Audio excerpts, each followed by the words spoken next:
right. Good morning, everyone. My name's Frances Clarke from the University of Sydney. I'm delighted to come and talk to you today. And I'm Rebecca Jo Plant from the University of California, San Diego, and I too am delighted to be here. So we're going to launch with a story of James West of Indiana. James was almost 19 when he enlisted in one of the state's volunteer regiments in July of 1861. He snuck off to enlist when his father, James Sr., was away from home, which was almost certainly by design. And as soon as James Sr. returned and discovered that his son had absconded, he frantically began to pursue his discharge. He first wrote to the colonel of the son's regiment, informing him that James was a minor, but he received no reply. Next, he appeared at his son's camp in person, but the colonel refused to give him up. So finally, he petitions both the Secretary of War and President Lincoln and writes, "I now claim and demand my son's discharge. He is not 21 years old and did not first consent in writing as required by the Army Regulations, paragraph 1801. So he goes on to demand compensation for his son's services from the time of his enlistment until he is returned to my custody and care. So this outraged father is a machinist by trade, but he had a very impressive grasp of the law. He, in his petitions, even cites state and federal court rulings on cases in which minors had been discharged. "All I want," he wrote, "is that my rights should be granted to me in accordance with the laws of the land." So the reason why we're starting with this case is because James is not what we would think of as a typical underage soldier.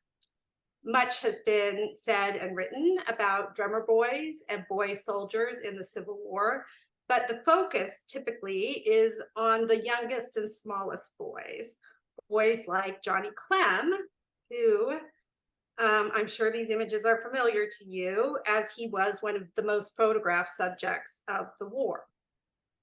As a 19-year-old, James clearly does not fit this image.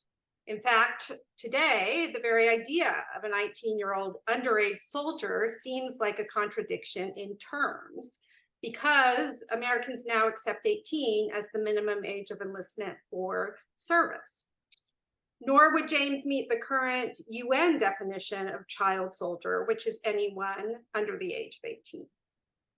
But at the outset of the Civil War, the legality and the appropriateness of James Jr.'s enlistment was in fact very much in question. And this helps to explain the assertive tone of his father's letter. James Sr. did not beg for his son's discharge, he demanded it. In truth, he had every reason to believe that his son would be returned to him. So why was this? This was one of the things that at first surprised us. Because at the time of the Civil War, the age of majority for males was 21. Until then, male youths were legally subject to the control of parents or guardians to whom they owed their labor and wages.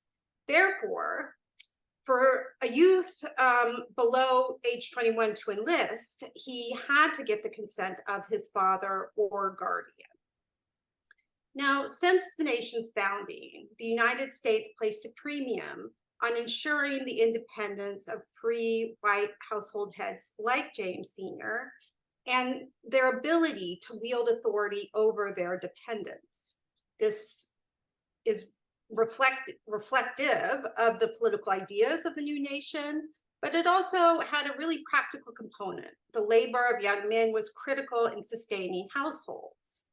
In the first half of the 19th century, most children worked. Rural households needed their labor, and wages were so low in antebellum America that urban households had to pool earnings in order to survive. So, of course, as you can imagine, the economic contributions of boys increased as they aged and developed physically, peaking in the years between 18 and 21. So precisely the ages of, what are these ages appropriate for military service without parental consent. So in other words, the loss of a 19-year-old son, it's potentially devastating, and that surely contributed to James Sr.'s outrage. So what happens to James Jr. in the end? Well, as you can see, the discharge is officially approved. The father sort of wins the battle, but he loses the war. James did not leave his unit. He ended up serving his full 3-year term. And we don't know exactly what happened here, but this young soldier very likely negotiated a solution with his father.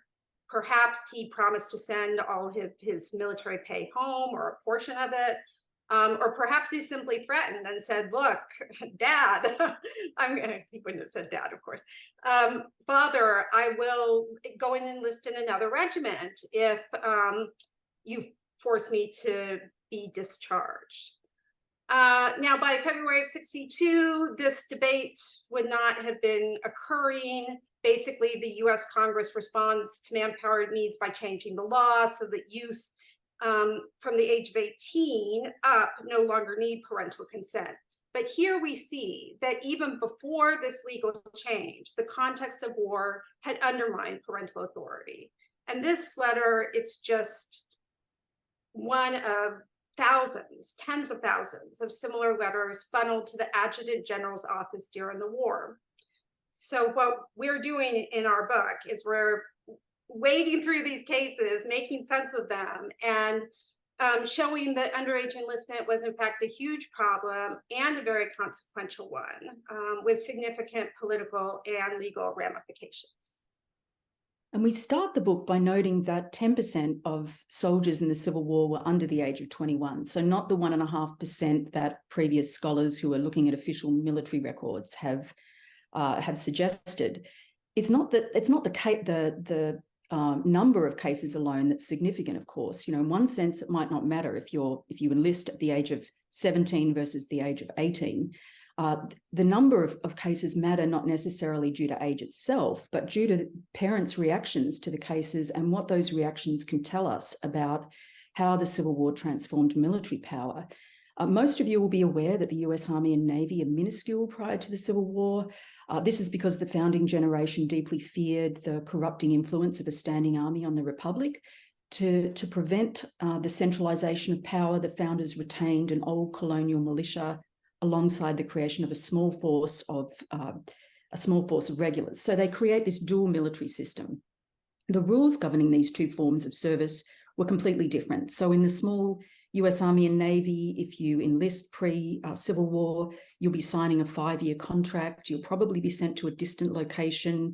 Your life will be very hard. Usually you'll be doing a lot of physical labor. The pay is very low. This is why before the Civil War, over 70% of enlistees are either recently arrived immigrants or the very poor. This is not a good job. There's little incentive to alter this fact because the nation's defense is supposed to come from state militias. State militias, by contrast, theoretically enrolled all able-bodied men above the age of 18. The service is short-term. This is why at the beginning of the Civil War, Lincoln's initial call is only for 3 months. It's also geographically bounded. When you enroll in the militia, you're only serving within your state for a very limited period. And this is, of course, because the signers of the Constitution are imagining the militia as, solely a defensive force. Most people who study the Civil War simply ignore the militia system. They assume that it, naturally had faded away by the 1850s. It couldn't persevere in the face of indifferent legislators and a disinterested citizenry. But when you look at the dual military system from the perspective of debates over the age of enlistment, it becomes clear that, people prior to the Civil War really retained a very sharp distinction between these two forms of service, militia service in the regulars. No one is contesting the enlistment or the enrollment of boys in the militia because the debate isn't one that's focused on children's rights or whether or not it's appropriate for children to go to war. It's instead on parents' right to control their offspring, as Rebecca noted. Parents are distinguishing between militia service and service in the regulars for very, for moral and practical reasons.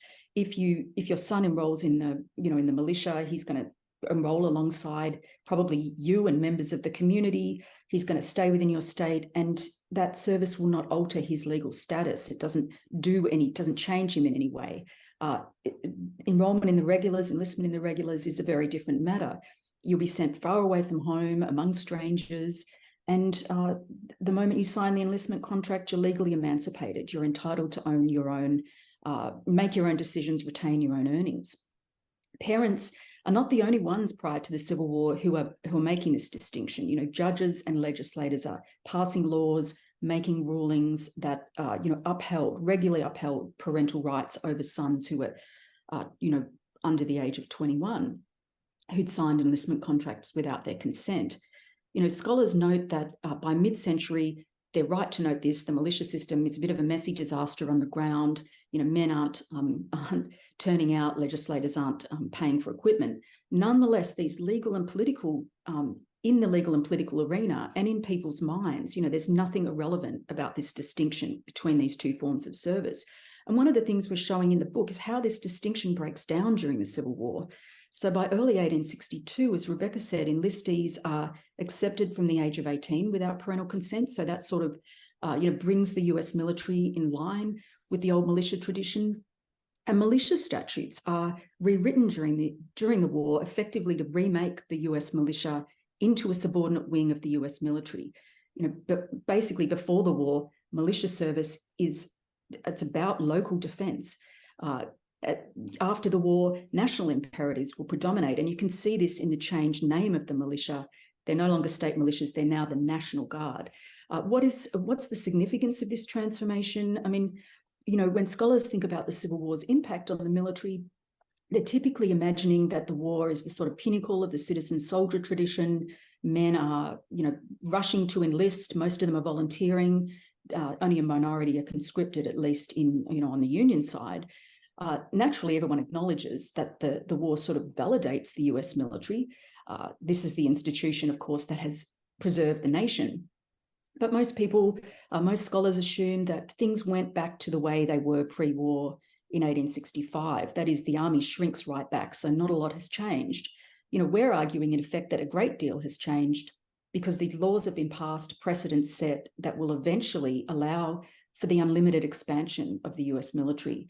If we're thinking about this transformation from our own perspective, we might argue that the entire world has been affected by this shift, given the rise of US imperialism around the world. And, this is not a development that could have taken place until this dual military system was transformed, allowing the service of 18-year-olds for long periods of time, their service interstate and overseas, under the leadership of the US Army and Navy.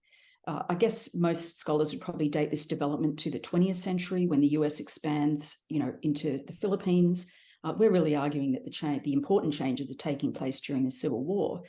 Now, if we're looking at this from parents' perspective, and that allows us to see this shift because they're the ones who are most affected by it, the actions of people like James West Sr. are also influencing military power in another way. That is, our book is showing that parents have every expectation of having their children released during the Civil War, their children between the ages of 18 and 21, because they've gone through 50 years where that's exactly what's happened. In the pre-war period, when a male under 21 enlisted in the US military without consent, parents turned to the law often for relief. They filed writs of habeas corpus to demand their children's return. Habeas corpus, for those of you who have only a vague knowledge of what this means, it's Latin and it simply means show me the body or bring me the body. The habeas process has historically been a means to prevent someone from being arbitrarily detained. So it allows the citizen to go to a judge and request that the judge examine the legality of an enlistment. That's what a writ is. Prior to the Civil War, this right is thought of as so sacrosanct that you can claim it anywhere, in a local court, a state court, or a federal court. This is a settled legal fact before the war. And what it meant, in essence, is that state judges could inquire they had the right to oversee military enlistment decisions. They had the right to oversee the military, if you like.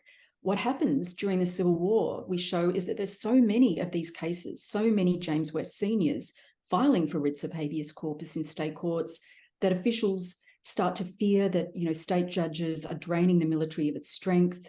So by the fall of 1863, Lincoln eventually suspends habeas corpus entirely.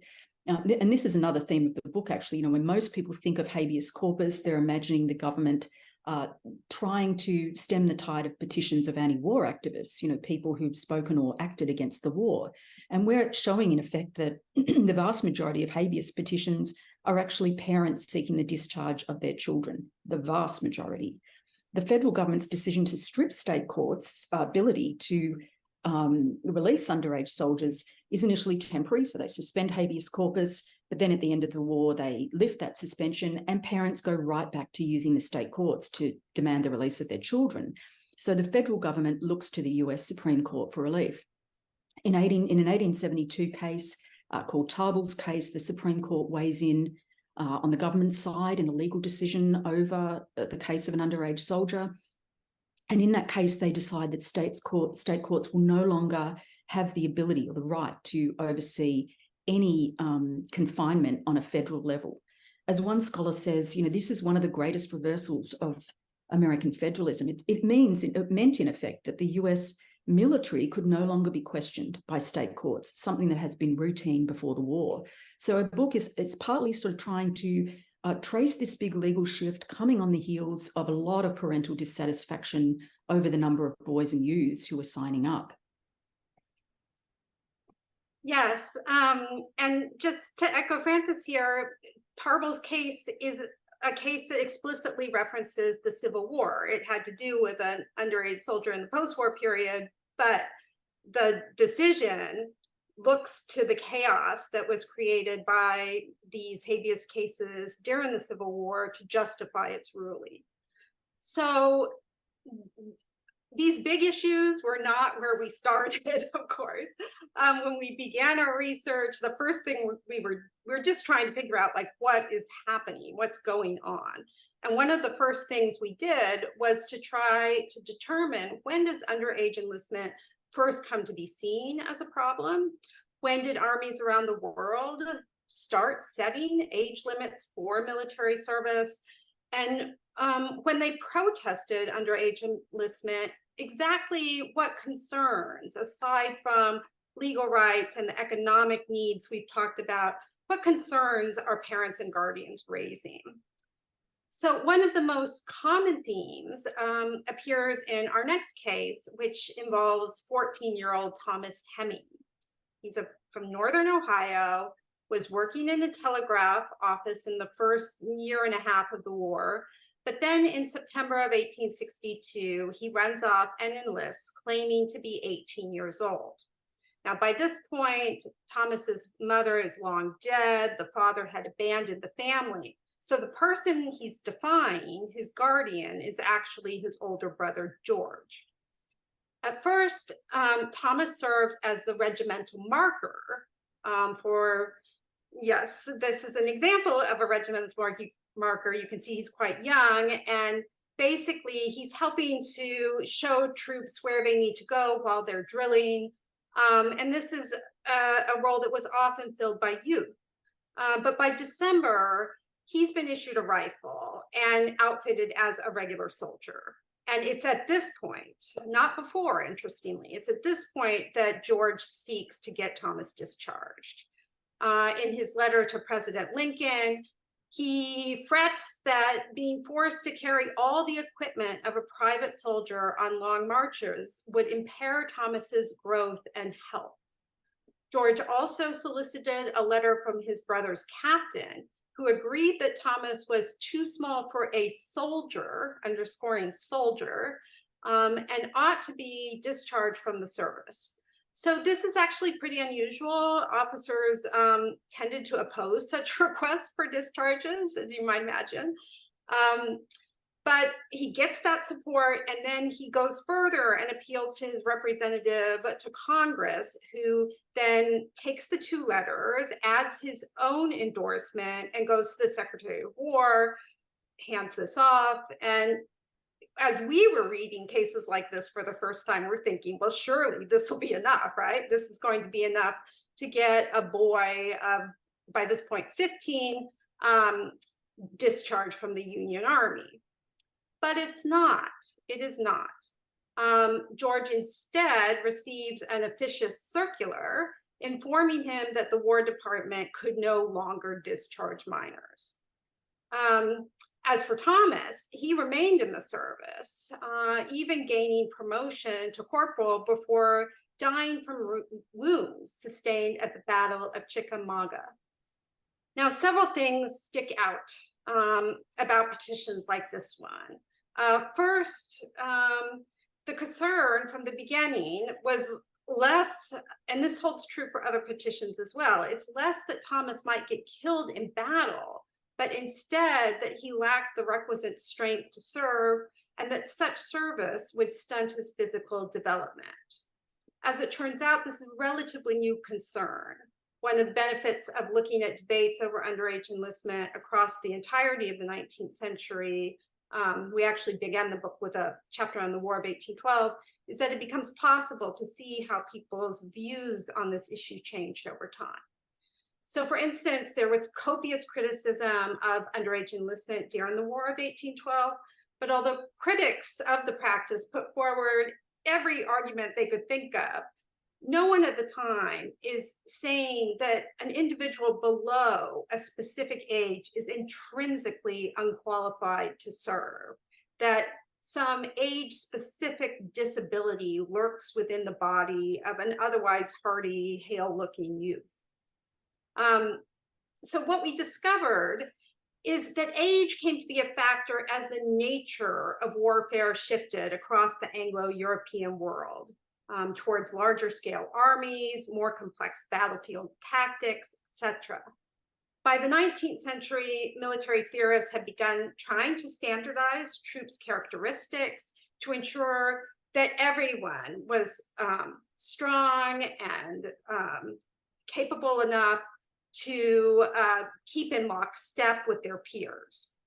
Age restrictions and other criteria weren't unknown before this period, but the enforcement was lax and no one's really investigating like how young male bodies evolve or develop over time.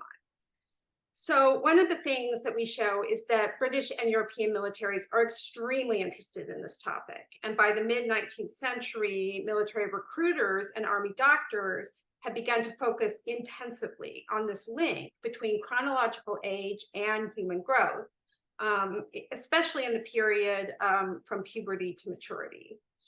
By the time of the Civil War, a consensus has emerged in this literature. And of course, the Americans are reading, American military theorists are reading all of this literature from Europe and being strongly influenced by it. And by the Civil War, a consensus had emerged that, as the Union Army Surgeon General William Hammond puts it, the subject of age, of the age of the recruit, is more important than any other in ensuring military capacity. Hammond echoed the wealth of recent studies when he argued that only those above age 20 were fit to serve. Now, obviously, as you all know, arguments like this one don't carry the day in the end when it comes to, well, either side.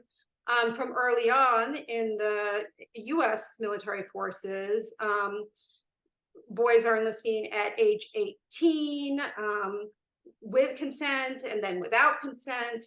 But these arguments do help to establish, they're very influential when it comes to the debate on conscription, and they help to set age 20 as the minimum age at which the Union will require someone to be subject to the draft. Studying the issue of underage enlistment then can allow us new insight into the origins of what historians call age consciousness in America, how much one thinks about numerical age and its significance. Prior scholars have argued that age consciousness really only developed in the late 19th century with the rise of fields like pediatrics and child psychology. before this time, the theory goes, people are not typically distinguishing between children and youths on the basis of their exact ages. Children of diverse ages socialize together. They're sitting next to one another in school. And physicians are not particularly showing great interest in the so-called diseases of childhood or in milestones of childhood development. So we're arguing, by contrast, that military physicians are actually unrecognized pioneers of age consciousness, and that the military is really the first institution to try to chart stages of male development. And I'll just add here that we did quite a significant amount of work in court-martial records, only some of which made it into the book. But these records really show how these new ideas about boys' lack of fitness mattered a great deal when it came to the kinds of sentences that got doled out. So when we were looking at petitions demanding the release of boys from service, a great number of petitioners used arguments like the one George Hemming used, namely that young boys like Thomas were intrinsically unqualified to serve. They would become a drain on the military and their bodies would be ruined for life. And, the other thing we noticed when we were looking at these petitions is what wasn't there. These are not the kind of arguments that you would see a parent today making, for instance. Today a parent would likely say, I don't want my children going to war because young people's minds are, not ready to cope with kind of violence and death, and that war will be a traumatizing experience. Fascinatingly to us, nowhere in our sources, not in parents' petitions, not in legal cases where people are trying to get their children back, not in newspaper or social commentary, nowhere does anyone make that particular argument that children will be traumatized. And this led us to really think about how people in the Civil War were looking at children's inner lives, if you like, children's emotional worlds. Looking at juvenile literature, school books, spellers, all kinds of writing that was directed at children, we noted something that curiously has escaped attention until now, which is that there's an enormous amount of violence in the literature that was directed at children in the first half of the century. The example that stands out in my mind is we've got ABC books, the spellers for children who can't read. So these are material directed at juveniles, and there's ones from the Civil War that illustrate B for battle, and they show a battlefield covered in dead bodies. They show T for traitor. They show Jefferson Davis hanging from a tree. I mean, this is, not the sort of fare that you would give to a 4 or 5-year-old today. This is another theme that we try to flesh out in the book, and we can talk more about it in the Q&A if people are interested. But essentially, we found that, Victorian authors are really interested in using violent imagery to teach children, young males in particular, to teach them the world is a treacherous place, to teach them that they should be ready to confront danger at any moment, to teach them that they, what are the sacrifices that are required to uphold the Republic. So they're using violence. And, the Victorians, in other words, might have invented a notion of childhood innocence, but certainly that concept didn't prevent them from sending children or, exposing children to killing and death. Parents of all classes are sending their children off to war. This is not a working class phenomenon. We don't want to trace a straight line from the material that people are giving their children to read to the sending of children to war. But I think it does seem that beliefs about the educative value of violence and bloodshed might, have kind of prepared or primed parents to see war as, more of a potentially enriching than a potentially traumatic experience. And, we can ask from our perspective whether they're right about this. In fact, from what we know now, they were not right about that. Recent studies suggest that underage soldiers were more likely than not to be traumatized by going to war. Scholars have generally they've generally dismissed the mid-19th century ideas that Rebecca was talking about the frailties of young soldiers. Scholars have typically assumed that a 16, 17-year-old was probably better at enduring the stress of campaigning, could recover more quickly from battle than an older man.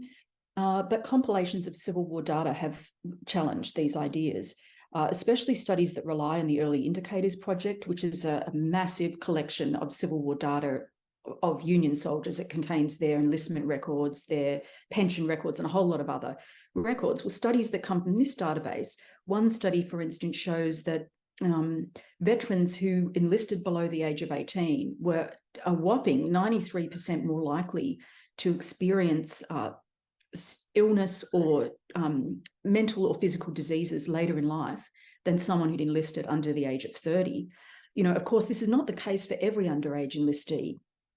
We did some work trying to track down what happened to this cohort after the war, and we found that while the majority might, you know, end up broken and damaged, war experiences also serve to empower the minority. So enlistees who served underage, we found, were dramatically overrepresented in state and federal government, in business leadership, in, you know, just in leadership positions in general.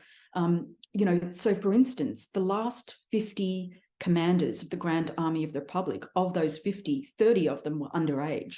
And this is not at all different from what you'd find elsewhere. When we think about the kind of boys that were traumatized by their experience, who had the most devastating time, we might think of youths like John Ellison, who was a 15-year-old walking home one evening in July 1864. He's in Niagara Falls, he's on the Canadian side of the border, and he wakes up a few days later and he's facing a 3-year enlistment in the Navy. In the meantime, his poor parents had launched a frantic search. They'd got the police to drag the Niagara River looking for his body. They'd put ads in the paper, you know, really looking for him. When they finally hear from him, he's in Ohio on board a US gunboat. The family contacts the British consul who is stationed in Buffalo, New York, and he writes to Lord Lyons, who's the British ambassador in Washington. And he says to Lyons, "How many of these are drugged and brought over to this side? It's impossible to say. But a regular system is now organised in which men are passed over the frontier and kept stupefied with liquor until they enlist. I have no doubts about this whatsoever," he says. Alternatively, if we're thinking about traumatised young people, we might think of Richard Culver. He enlisted in the 104th New York in August 1864. He's just turned 17. His mother sends an affidavit to the Adjutant General's office, and she explains that Robert's father has enlisted at the age of 60, so he's overage, in a New York artillery regiment, and he enlisted, I think, in July 62, but he's missing, presumed dead. And she says she has no other means of support now except for her son, Richard. She swears that he's been visiting friends in Rochester, and a man accosted him on the street, invited him for a drink of cider, took him to a bar, but spiked the drink. She then claimed that the son was put on a train, taken to a local provost marshal's office in Schenectady and fraudulently enlisted there, and then he's sent to City Point. He must have got word to his mother at this point, because she goes to City Point and she tries to retrieve him. She has to travel back to where he's initially enlisted, Schenectady, and she's informed by the provost marshal there that that her son's been paid $570 in bounty money, but he told her that he only ever received $250, and from what we know, that's highly likely. She also pointed out that her son hadn't been properly examined. He's lost a finger due to frostbite. He has really bad eyesight. Nonetheless, he's mustered into service. When we, coerced, impressed recruits like these ones are certainly not what comes to mind when we're thinking of underage enlistees. This is the group, of course, least likely to leave sources behind. We can only find them if we're looking at court-martial cases or, other sorts of. We looked at the records of what's his name, William Baker, who's a detective who's looking at cases like this. And these are people who aren't likely to talk about their enforced labour in the war's aftermath. They just want to forget about it. We were very sceptical, actually, of these cases when we first started coming across them.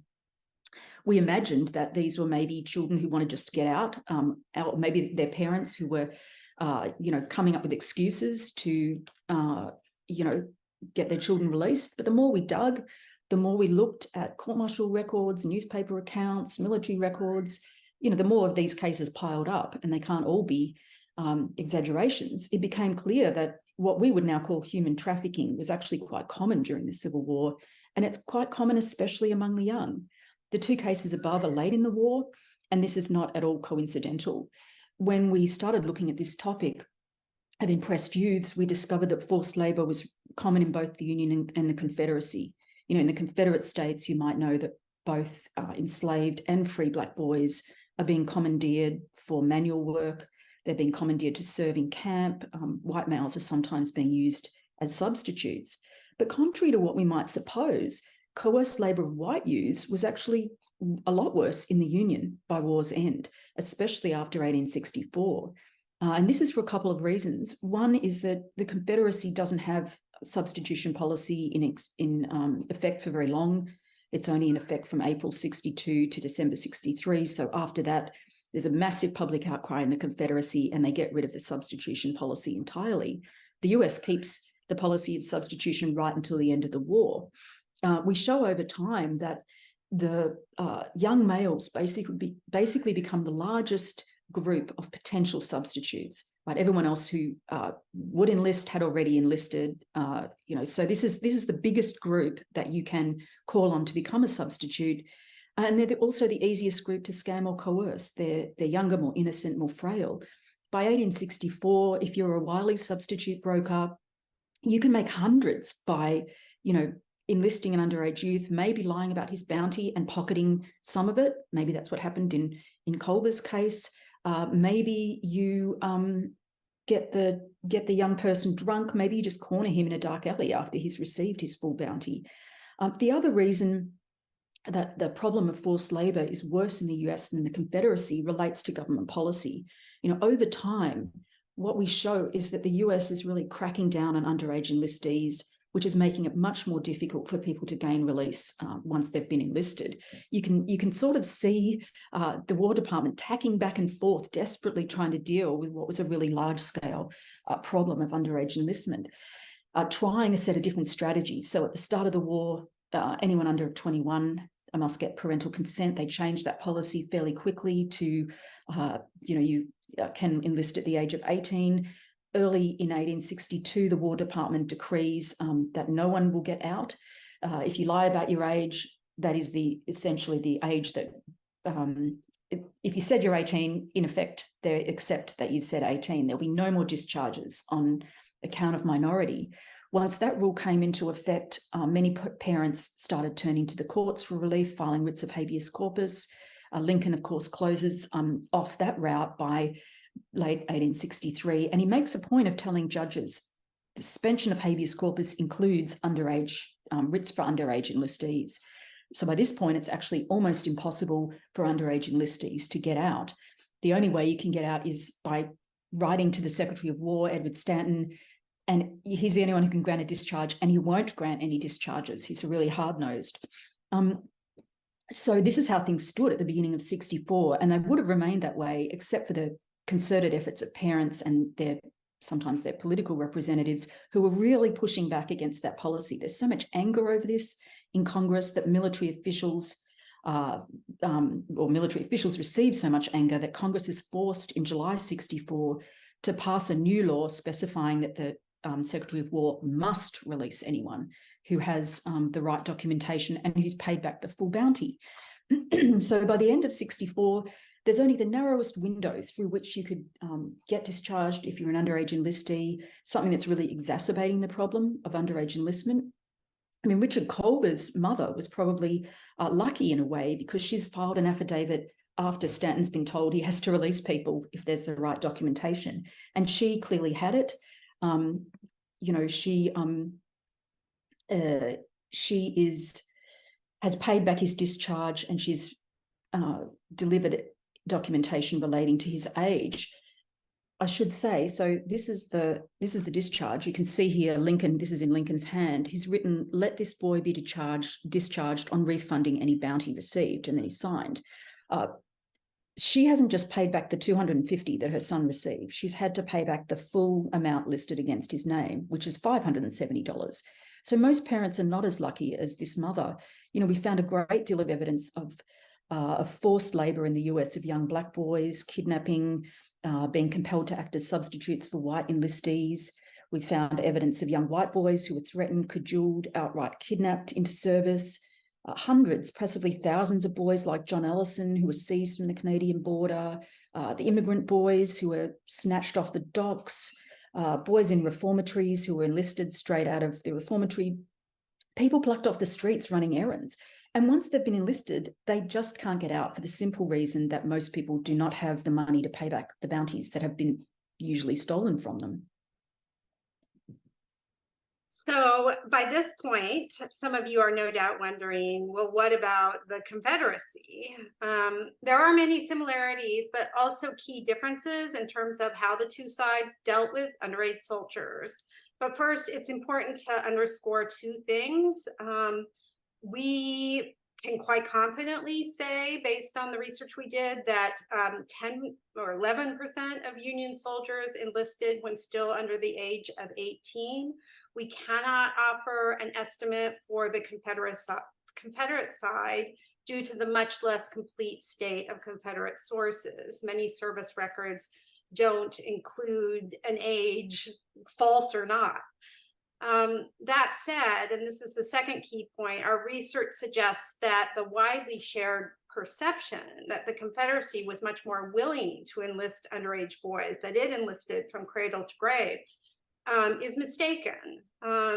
This was one of our more surprising findings, but from the war's outset, the Confederacy's highest ranking figures, so men like Jefferson Davis and Robert E. Lee, criticized youth enlistment. In doing so, they often used a phrase that we did not come across in our Union sources, and we looked for it, this grinding the seed corn. Always acutely conscious of their disadvantage in terms of population, even before the war. These Southern elites wanted to hold enough educated white youth in reserve to help build the country they imagined after attaining independence. So in many ways, they're actually more concerned with preventing youth enlistment than their Union counterparts. Now, it's true that the Confederacy conscripted 18 and 19-year-olds, whereas the Union conscripted at age 20. It's also true that the Confederacy lowered the age of conscription to 17 in February of 1864. But what people often fail to really emphasize is that the 17-year-olds served in state reserve units, which typically involved less onerous and dangerous service. Even during the final desperate phase of the war, like in the March, I think, the Confederacy approved the enlistment of enslaved African Americans. They declined to fully mobilize youths under the age of 18. It's also important to note that compared to their Union counterparts, Confederate parents were actually more likely to succeed in recovering their underage sons. And this is especially true prior to the passage of the Conscription Act of April 1862. So, for instance, that very month, the father wrote to the governor of Mississippi about getting his little son out of service, who had been lured into service without his consent. So 16-year-old James VI could not stand the hardships of service, this man claimed, and his wife was nearly insane with worry. Although it took a full year, in April of 1863, James was discharged by the Confederate Secretary of War. So it went from the state level, where many Confederates went first, to the central government. So he's discharged for, quote, being a minor. By this point in the war, very few Union enlistees, as Francis has shown, no matter how young, are being released on the basis of minority. So we're happy to talk about any of this more, these contrasts more in the Q&A, but to end, we want to just note that the story that we're telling, it's in some ways counterintuitive. I think most people would assume, as I did, that the age of enlistment would increase over time as Americans gradually came to view childhood and youth as a special stage of life requiring protection, right? That's sort of what happened with child labor laws. But in fact, the story we ended up telling is quite different. For a start, people were not debating children's rights when discussing young soldiers. They're instead debating the rights of household heads to own the labor of dependents. And these rights become seriously curtailed over the course of the war. by allowing minors age 18 to 21 to enlist without consent, and by refusing to release even younger boys more often than not, the Lincoln administration ultimately strengthened the government's sense of a rightful claim to boys below the age of majority. So in a broad sense, to step back, the Civil War helps pave the way for the military policies of World War I and World War II, which subjected males as young as 18 to a national draft. So from today's perspective, our own culture has extended adolescence. Neuroscientists today argue that young people's brains predispose them to greater impulsivity well into their 20s. Yet relatively few Americans question whether an 18-year-old should be able to enter into a binding military contract. That's really just sort of accepted at this point. And what we show is this isn't actually the natural order of things. It's not just how it is, but an unrecognized legacy of the Civil War, of the really heated battles over federal power and parental authority that played out during this conflict. It's a shift that went together with the breakdown of the dual military system and a new willingness to sort of move beyond those fears of a standing military power corrupting the republic to embrace a national military. So in the end, so complete was this transformation that, it's difficult to find traces in mainstream American culture of what was once a powerful and widespread sentiment, and that is a deep hostility to the very notion of a standing army. So thanks so much for your time, and we'll look forward to your questions.